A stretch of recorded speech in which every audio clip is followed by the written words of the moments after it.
Amigo mío o amiga mía, ya está. Ya estamos en el norte de Laos.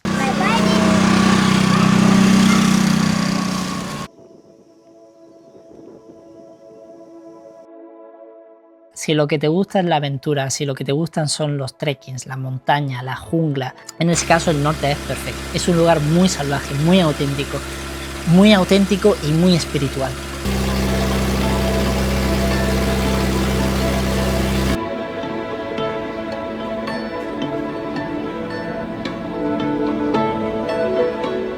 Como no, si empezamos en el norte tenemos que empezar directamente en Luang Prabang.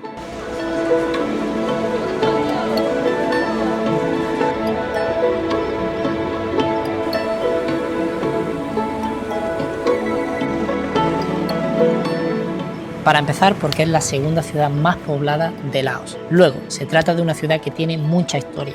Y por último, es el epicentro económico y social de toda la región del norte. Porque el norte de la región de Laos es muy montañosa, hay muchas aldeas, que poco a poco iremos viendo algunas, en las que sus habitantes o los niños y adolescentes que van a estudiar a la escuela, al instituto o a la universidad, van precisamente a Luang Prabang. Luego, Luang Prabang tiene ese rol como capital histórica, capital espiritual y monárquica, y por otro lado como capital administradora de toda la región norte de Laos. Así que no estás en un lugar menor.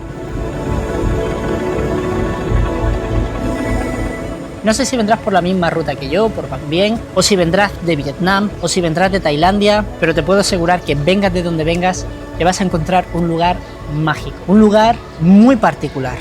Diría que hay en ciertos lugares de este mundo donde el tiempo se ha congelado, de una manera u otra, ¿no? Y Luang Prabang es uno de ellos.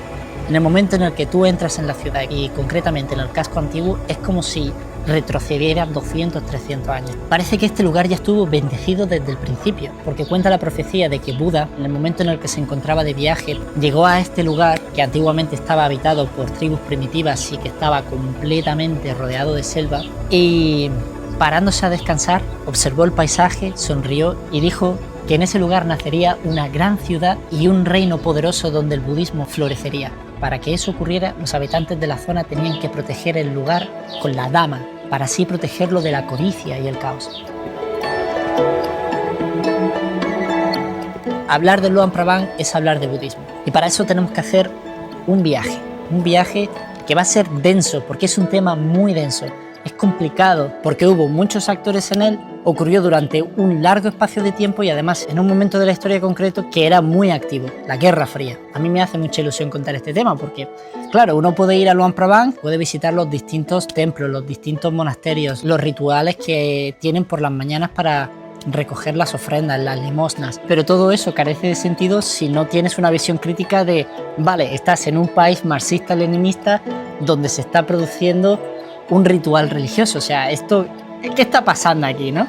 Hablar de budismo en Laos es adentrarse a hablar de temas peliagudos, conceptos e ideologías del siglo pasado, pero que a día de hoy todavía siguen estando activos. Además, sabemos que el comunismo se implantó como un régimen en muchos países: Cuba, Nicaragua, Laos, Vietnam, China, Corea del Norte. Cada uno de ellos tuvo una experiencia diferente. Y en este momento en el que nosotros estamos en Luang Prabang, en esa capital monárquica y religiosa de años y años de historia, es el momento más oportuno para abrir este melón.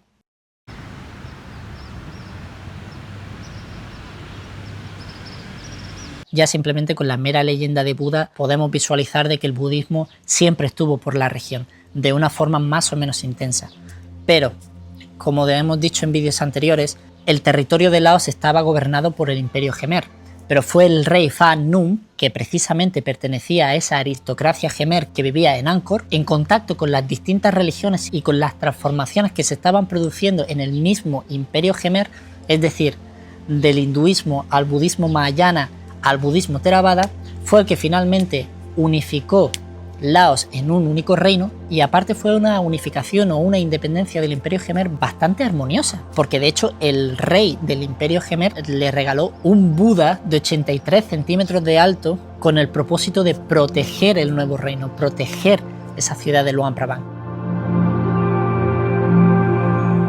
Como dije en uno de mis anteriores vídeos, el budismo al principio no era visto como una religión que sirviera para la gobernanza, Pero eso fue cambiando con el paso de los años. ¿Por qué? Porque la visión que se tenía del rey como ese semidios o dios que era la encarnación de dioses hinduistas como Vishnu o Shiva, pasó a ser la de un rey del Dharma. ¿Qué quería decir esto? El rey se veía como un protector del orden moral y espiritual, alguien que gobernaba conforme a los principios éticos del Dharma, que es la ley universal moral, que regula tanto la naturaleza como la conducta humana. La meritocracia en el budismo está muy presente, y precisamente si tú eras rey, significaba que eso se basaba en el mérito acumulado, en lugar de un derecho divino absoluto. Luego el rol cambia totalmente. Por eso al final los ciudadanos de esos territorios fueron más y más adeptos al budismo, porque no es lo mismo tener a un tirano por derecho divino que a una persona que se ha ganado ese puesto, aunque eso es relativo. Pero bueno, y alrededor de él se encuentra la sangha. Son los monjes que ya tienen una clara experiencia, un claro recorrido, son personas buenas, son personas nobles, son personas que están a cargo de su comunidad, y estos monjes que conforman la sangha se hacen cargo tanto de los templos, que son llamados wat, como de la propia comunidad. Y claro, como todos están regidos, tanto el rey como la sangha, por ese precepto moral, pues digamos que no hay fisuras. Por lo tanto, esos templos que hay en los pueblos sirven como un lugar de culto, como un lugar de aprendizaje, tanto de las enseñanzas budistas como de la lectura, la escritura, y en tercer lugar como un altavoz para el propio rey. Luego este sistema era muy funcional y, como podemos ver, no usaba la imposición. La sangha y el monarca se beneficiaban mutuamente, porque la sangha protegía al rey y el rey protegía a la sangha, a la comunidad monástica, y de ese modo lo que hacía es fortalecer su prestigio y su autoridad social. Luego tenemos que entender que el rey está en el centro del sistema y alrededor está la sangha, y que los templos son precisamente los altavoces o la forma que tiene el reino para educar, para comunicar noticias. Esto no quiere decir que el sistema budista no fuera jerárquico, para nada. Sangha tiene una jerarquía a través de tus años, tus experiencias, pero era una jerarquía que se podía perder. Porque si tú no eras un buen gobernante, si tú no eras una buena persona o no seguías los preceptos morales del budismo, entonces podías descender de esa jerarquía. Al tener ese elevador social en el que puedes subir pero también puedes bajar, se tenía el incentivo de seguir los preceptos budistas. En este punto tenemos que abrir un nuevo capítulo, que es el capítulo en el que llegan los franceses.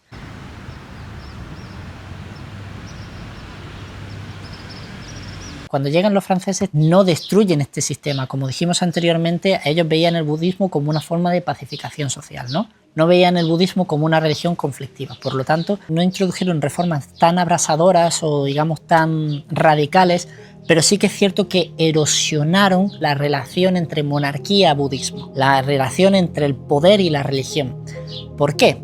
Porque los franceses, obviamente, tenían sus propios sistemas, y como eso era un territorio de la Unión Francesa, pues aquí vamos a hacer lo que nosotros creamos más conveniente. Eso es lo que pensaron los franceses. Traducción. Ya sabemos de qué son famosos los franceses, y es por esa defensa de un estado laico, republicano, etcétera, etcétera. Al monarca no lo tocaron, pero sí que crearon su propio sistema de enseñanza, porque el templo estaba fuera de control de los franceses, ¿vale? Entonces, si el templo es el lugar donde se aprende lengua, donde se aprende moral, donde se aprende historia, donde se aprende a escribir, pues estás dando un poder al templo que ellos no saben lo que tienen, pero los franceses sí saben lo que tienen, así que crearon sus propias escuelas laicos, sus propios centros de enseñanza, sobre todo en regiones urbanas como Vientiane, Luang Prabang. Esto lo que hizo fue desplazar el rol de educador que tenían los monjes. Por otro lado, la sangha estaba muy en contacto con la comunidad, muy en contacto con la gente, y esto a los franceses tampoco les gustaba, sobre todo si los monjes tenían unas ideas contrarias a las que tenían los franceses. Por lo tanto, cogieron a la sangha e hicieron una limpieza y pusieron personas que tuvieran un discurso, si bien no pro-francés, más bien neutral. Y otro de los factores también de cambio fue la introducción de esa visión occidental o moderna o de vida urbanita que poco a poco se fue implantando en el territorio de Laos. Entonces estamos hablando que son cambios que parecen menores, pero lo que hicieron fue debilitar las instituciones que llevaban años y años controlando y gobernando el territorio de Laos o los distintos reinos de Laos. Un breve inciso. por mucho que estas reformas se llevaran a cabo, como he dicho, los franceses no tocaron al monarca. Y esto es importante para entender lo que viene. El monarca no veía a los franceses como un enemigo natural, sino más bien como un aliado para mantenerse en el poder, o al menos, si quieres decirlo de otra forma no tan agresiva, para mantener la paz y la cohesión de los reinos. Por lo tanto, esta época es muy importante para entender lo que vino después. ¿Y qué fue lo que vino después? Pues lo que vino después fue la Segunda Guerra Mundial.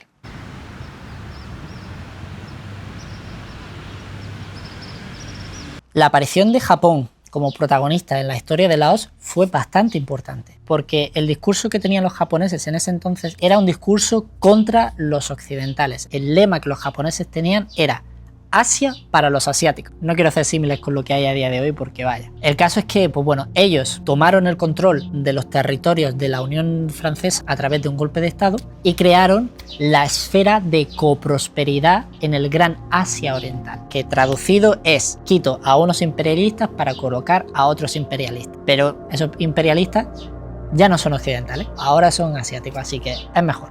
El caso es que este discurso anticolonial, Asia para los asiáticos, pulsar a los occidentales, etcétera, etcétera, fue un discurso que caló muy bien en todos estos territorios, en Camboya, en Laos, en Vietnam, porque los franceses, no quiero meterme de lleno en la época colonial, pero no lo hicieron bien. Por lo tanto, los japoneses lo que hicieron fue prender una mecha a ese combustible que era la gente que estaba cansada de los franceses, del colonialismo, de la opresión, de que le digan qué es lo que tiene que producir, que sus recursos se vayan en barco a la otra parte del mundo, y de ese modo es como los movimientos nacionalistas toman fuerza. Japón fue muy útil para sembrar las ideas anticoloniales que fueron creciendo y floreciendo a lo largo de los años posteriores. Los japoneses fueron un imperio más, es decir, saquearon la región, extrayeron todos los recursos posibles a cambio de una ligera autonomía. Esta ligera independencia no fue porque los japoneses fueran mejor que los franceses, no, fue por cuestiones puramente prácticas. Ellos necesitaban todos los recursos bélicos en los frentes. Por lo tanto, tener esas regiones en su esfera, pero con gobiernos títeres, es mucho mejor que entrar en conflicto con todas esas regiones para imponer el sistema que tú quieres.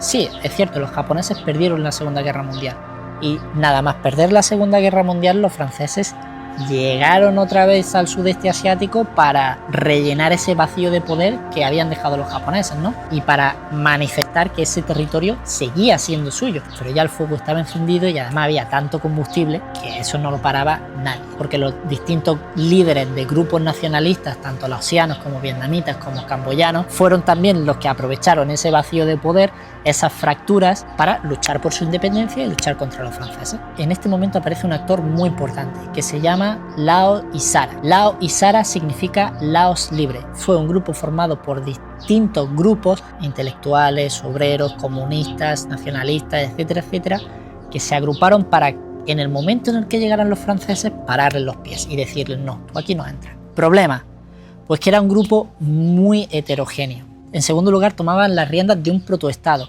La ruptura que los franceses ocasionaron con esa relación poder, monarquía, budismo, más esa desmantelación de esa administración colonial que llevaron a cabo los japoneses, pues dejó a Lao y Sara con un panorama muy desolador. Es decir, no tenían las herramientas, no tenían los recursos, no tenían prácticamente nada. Cuando Lao y Sara no fue capaz de mantener la independencia, pues se dividió y se creó una sección mucho más fuerte que es Pathet Lao.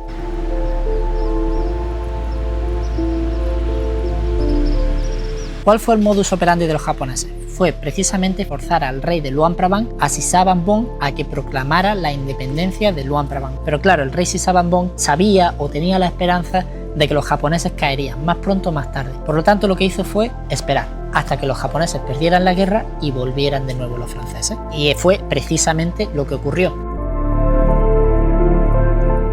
¿Por qué Sisavambong tenía tanta esperanza en los franceses? Para empezar, tendríamos que volver al primer vídeo. Laos venía de un contexto histórico muy débil. Claro, llegaron los franceses y lo que precisamente dieron a la región fue estabilidad y protección. De ahí de nuevo la palabra protectorado. Yo te protejo a cambio de. Entonces el monarca de Laos, o en concreto el monarca de Luang Prabang, veía a los franceses como protectores tanto de su reino como de sus privilegios. Luego también veía a los japoneses como un agente externo, es decir, Laos y Japón no habían tenido prácticamente relación y de repente llegan con ese discurso anticolonial y reformista, etcétera, etcétera. Claro, las monarquías que suelen ser más conservadoras que reformistas, pues es lo que tuvo.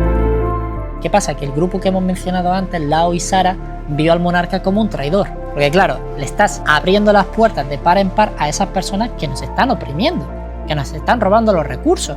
Claro, la imagen del monarca se vio muy perjudicada. Y eso fue precisamente lo que utilizaron en el movimiento Pathet Lao. Pathet Lao suena como a partido de Laos, pero no es lo mismo. Pathet Lao significa como nación de Laos o movimiento de Laos, ¿vale? Pero no es un partido, entonces son cosas diferentes. Pathet Lao fue más bien como un movimiento social armado, sobre todo armado precisamente por Vietnam. Y es en este punto cuando tenemos que abrir ya el melón de la guerra civil.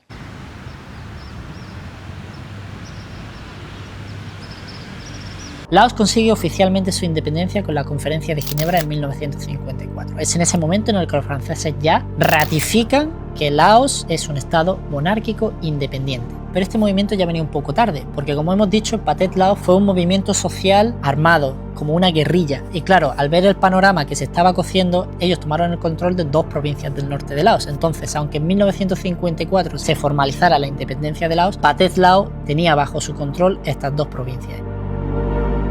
Pathet Lao es ayudado tanto por Vietnam como por China, tanto económica como militarmente, y la parte más promonárquica, más conservadora, estuvo apoyada principalmente por Estados Unidos y Tailandia. Ambos bandos tuvieron discursos diferentes, ¿no? Pero el discurso que tenía Pathet Lao sobre todo era el de buscar otra vez lo que habían perdido con los franceses, es decir, al estatus que tenía el budismo antes de los franceses, y que ya no podía ser representado por el monarca, porque el monarca había sido un traidor. Con este discurso y sobre todo teniendo en cuenta que en las regiones rurales la voz de los monjes budistas tenía más peso, pues obviamente en las zonas rurales Pathet Lao fue ganando más y más adeptos, más y más apoyos. El final ya lo conocemos todos. El final es que Estados Unidos gastó todo lo que tenía en Vietnam y no consiguió ganar. Por lo tanto, Vietnam cayó. Al caer Vietnam, cayó Camboya. Y al caer Camboya, el rey de Laos dijo, mira, en lugar de que los comunistas vengan aquí a la fuerza y haya un mayor derramamiento de sangre, yo doy el poder, abdico y aquí paz y después gloria. Y eso fue precisamente lo que pasó. En definitiva, los comunistas se hacen con el poder y ahora tienen tareas titánicas que hacer.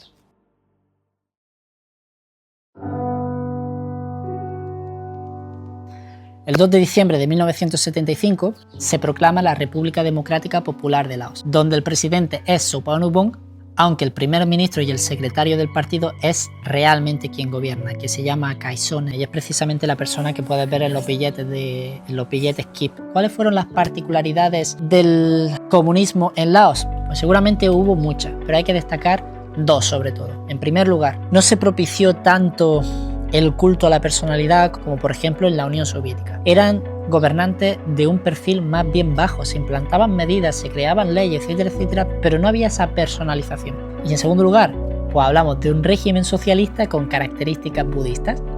Esto es maravilloso, es que suena genial. ¿Qué quiere decir esto? Durante la guerra civil, Pathet Lao o los comunistas intentaron fusionar el comunismo y el budismo. Incluso usaron la imagen de Siddhartha Gautama como un rey que en lugar de preferir ser monarca y gobernar, optó por la desposesión, por la simpleza y equiparaban la sociedad comunista como la era del Buda Maitreya, que esto es un Buda del futuro según la tradición. Siempre se intentó encontrar lo que ellos llamaron el camino medio, teniendo en cuenta que el movimiento comunista es un movimiento laico que considera que las personas no pueden ser gobernadas por un ser imaginario que ha sido creado precisamente por las personas.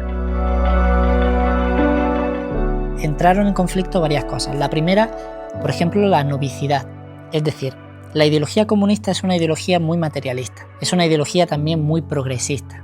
Hace mucho hincapié en la economía, o al menos el marxismo-leninismo, que era la vertiente comunista que los laosianos estaban poniendo en práctica. Por lo tanto, para ellos, la novicidad, es decir, que los jóvenes se fueran durante meses, incluso años, a los templos budistas para adquirir esas enseñanzas de Buda, para adquirir esa rectitud moral, para los comunistas eso era algo impensable, era algo inaceptable. ¿Cómo vamos a dejar que nuestros jóvenes pasen tiempo en el templo cuando podrían estar ayudando a la construcción de la sociedad comunista? Los monjes budistas ya sabemos que no tienen un trabajo reconocido como tal, y esto también a los comunistas les chocaba. Era como de personas que son improductivas. Esto no puede ser. Estos monjes se tienen que ganar el pan, se tienen que ganar la comida, por lo tanto tienen que hacer algo, tienen que trabajar. Uno de los puntos más conflictivos que tuvieron fue el Takbat o la ronda de limosnas, porque para el donante, llamado punya, al entregarle estos enseres, ya sea ropa, ya sea comida, ya sea artículos básicos, lo que está haciendo es mejorar su karma. Es una actitud muy individualista, pero así es como funcionaba el budismo allí. Les hacía pensar que estaban malgastando recursos vitales a personas que no estaban trabajando. Estas tres cosas que parecen unanimidad fueron causantes de manifestaciones importantes durante los primeros años del régimen comunista de Laos. Pero más allá de esto, hay conceptos que no casan con el comunismo. Por ejemplo, la visión del sufrimiento. Para los budistas el sufrimiento se supera a través de meditación, a través de la transformación interior, a través de la ética. Sin embargo, para los comunistas, el sufrimiento humano es causado por estructuras económicas y sociales injustas y que se superan mediante la transformación material de la sociedad. Es decir, pues que si 3 familias enteras tienen que vivir en una casa, pues que haya suficiente para construir 3 casas y que cada familia tenga su casa, o para que cada familia tenga zapatos, ropa, etcétera, etcétera. Otro concepto, la libertad. El budismo lo que busca es la liberación individual, aunque eso implique retirarse de la vida social. Sin embargo, para el comunismo, la liberación ha de ser colectiva, es decir, todos tenemos que salir de ese sufrimiento, todos tenemos que salir de esa miseria. Cambia mucho la cosa. Y bueno, yo diría que la básica es la autoridad, ¿no? En el budismo, la autoridad no está en el monje, no está en el rey siquiera, está en la dama, en la ley universal moral. Sin embargo, en el comunismo, la autoridad reside en el partido, porque teniendo esa visión marxista-leninista, el partido es la vanguardia y sabe lo que el pueblo necesita. En definitiva, al final los comunistas, pues de sus más y sus menos, lo que acabaron por hacer fue sustituir al rey por el partido. Y el partido iba a proteger a la sangha del mismo modo que la sangha tenía que seguir el discurso oficial que diga el partido. ¿Qué consigues controlando la sangha? Pues precisamente lo que hacían los franceses, controlar el discurso que los monjes transmiten a los ciudadanos. De ese modo tienes un altavoz particular y en segundo lugar esa educación, ese rol educativo que tenía el monje ya no es solo budista, sino que ahora va a ser también a favor del Estado y vas a impartir las lecciones budistas con las lecciones comunistas. Esto es muy bonito porque en ningún otro país se ha implantado un modelo como en el que se ha implantado en Laos. Entonces, cuando estés por allí y veas las banderas comunistas y veas a los monjes budistas, etcétera, etcétera, espero que ahora puedas, después de todo el lío que ha supuesto, porque es que hablar de esto es desentrañar un montón de cosas y un montón de historias y un montón de conceptos, pero espero que lo veas como algo único, porque no te vas a encontrar a ningún país socialista con características budistas. Me resulta curioso que no haya vídeos hablando de esto, ¿no? Después de este recorrido histórico sobre lo que supone el comunismo en Laos y ese casamiento forzado con el budismo, tenemos que hablar de otros temas también muy interesantes, porque una vez estás en Luang Prabang ya te metes en la boca del lobo.